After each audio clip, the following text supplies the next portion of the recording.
ఇప్పుడు నేను బెంగళూరులోని ప్యాలెస్ దగ్గర ఉన్నా. ఇది ప్యాలెస్ ముందర పార్క్ ఫ్రెండ్స్. టైము 2 అవుతుంది ఆఫ్టర్నూన్. ఇది ప్యాలెస్ ఫ్రెండ్స్. ఎవరైనా చూడని వాళ్ళు ఉంటే చూడండి. నేను ఈరోజే వచ్చినాను విజిటింగ్కి ఫస్ట్ టైము. ఇది ప్యాలెస్ ఫ్రెండ్స్. మొత్తం పార్కింగ్ అక్కడ ఉంది రైట్ సైడ్లో. అక్కడ ఎంట్రీ స్టార్టింగ్లో entry friends. Ticket for person 300 Indian, for foreigners 500 friends. ఇది టోటల్ కోట ఫ్రెండ్స్. Outside look. ఇన్సైడ్కి వెళ్ళాను 300 రూపీస్ తీసుకొని. అక్కడ రూమ్స్ ఉన్నాయి. ఇవి గత 2 సంవత్సరాలుగా రాజులు పరిపాలించిన వాళ్ళ ఫొటోస్, మెమరీస్, వాళ్ళ మొత్తం కాస్ట్యూమ్స్, సోఫాలు, బెడ్స్ ఇవన్నీ ఉన్నాయి ఫ్రెండ్స్.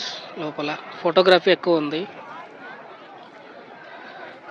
ప్రస్తుతానికి కోట అయితే బాగానే ఉంది ఫ్రెండ్స్. కాకపోతే 300 రూపీస్ టికెట్ నాట్ వర్తి. కాబట్టి వాళ్ళు ఇంత కోటను మెయింటైన్ చేస్తున్నారు కాబట్టి టికెట్ 300 ప్రైస్ పెట్టిండొచ్చు. But okay, one time visit చేయొచ్చు ఫ్రెండ్స్. ఎవరైనా ఇంట్రెస్ట్ ఉంటే వచ్చి చూడండి బెంగళూరుకి. Bye friends.